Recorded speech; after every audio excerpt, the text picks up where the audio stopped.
Tõrva tulepäevade üheks osaks on suur ülelinnaline keraaمیkanäitus.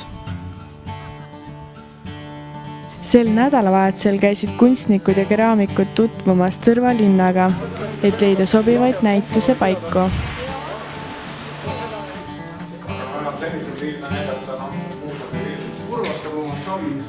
Täna on meil suisa keraamikute invasioon, nii et tulime Eesti Keraamikute Liiduga tutvuma Tõrvaga, et vaatama võimalusi suviseks näituseks siin ja üldse selle kohaga tutvuma, sest ma arvan, et teile tundub ka, et asjad on siin Eestis üsna Tallinna kesksed, et me püüame natukene seda nüüd muuta.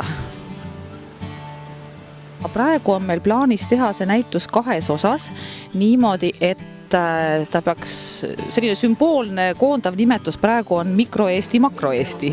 Et üks osa sellest näitusest tuleks siis siseruumi, seda me siin täna valimegi ja see koosneb väikestest skulptuuridest, keraamilistest, mis mingil moel peaksid siis kirjeldama selle inimese sidet või selle inimese selliseid tundeid, mõtteid, fantaasiat seoses Eestiga.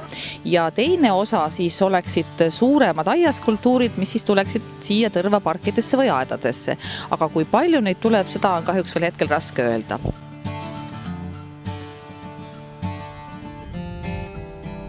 Näitus toimub siis Tõrva tulepäevade ajal augustis.